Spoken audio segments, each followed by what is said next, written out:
Today, you're connected more than ever. Your friends, your family, your life. Having a partner that understands banking is what you do on your time, anywhere you like. It's about being connected. Renaissance Bank, understanding you.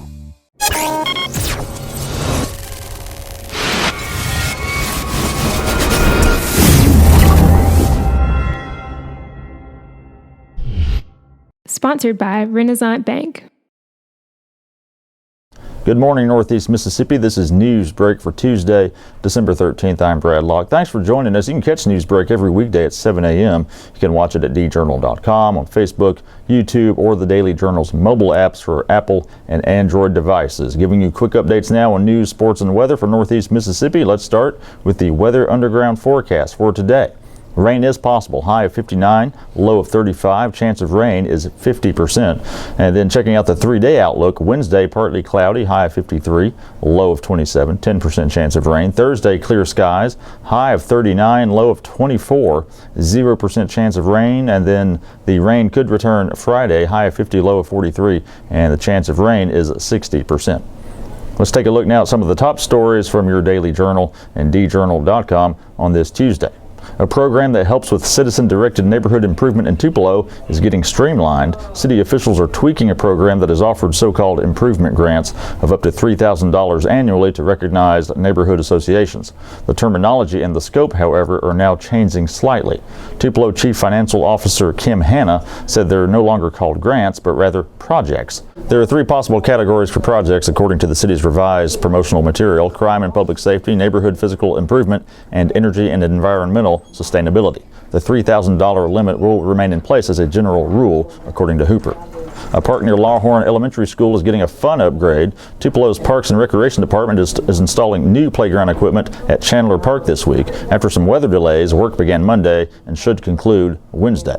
Parks and Rec Director Alex Farned said the current playground equipment is relatively limited. The new equipment, which includes a slide and a mulched play area, will cost the department about $22,000. Farned said the improvements will make the park more kid-friendly and increase safety. He said the hope is that a nicer playground will lead to more community involvement at Chandler Park, which is located on South Canal Street in East Tupelo. Todd Hunt went all the way to Australia earlier this fall to teach on venue management, and he wound up learning that the Bancorp South Arena has much in common with the Sydney Opera House. Hunt, executive director for the Bancorp South Arena, went to Australia as an international guest lecturer at the country's venue management school. As a certified facilities executive, he's taught in the U.S. for years. This year, he was asked to participate in an international exchange program, which landed him in Melbourne. He taught a class of 100 students from locales like New Zealand, China, and Taiwan. Hunt said the students were shocked to learn that a town Tupelo's size has such a large arena and that it consistently draws high-caliber acts. While in Australia, Hunt toured venues there, including the Sydney Opera House. He said it was interesting to see how universally alike some standards are when it comes to putting on events. In fact, he said the Sydney Opera House has a lot of similar traits to the Bancorp South Arena due to the fact that they were both owned by a municipality. Hunt said the experience gave him affirmation that Bancorp South Arena is a, quote, world-class venue. And in sports, the awards continue to pour in for Ole Miss tight end Evan Ingram. The senior was named first-team All-America by the Associated Press on Monday. It's the 4th such honor in the past week for Ingram, who's also been named first-team All-America by Sporting News, USA Today, and Sports Illustrated. The Georgia native has also won the Ozzie Newsome Award, which goes to the nation's best tight end, and the Connerly Trophy for being the state's top college player. Ingram leads the nation's tight ends with 5.9 catches and 84.2 receiving yards per game. Had he not missed the season finale against Mississippi State with an injury, he might have surpassed 1,000 yards receiving. He finished 2016 with 65 catches for 926 yards and 8 touchdowns. Ingram's teammate, kicker Gary Wunderlich, was named third-team All-America by the AP. He made 22 of 23 field goals this season, with his only miss coming from 55 yards. His 1.83 field goals per game ranks 5th nationally.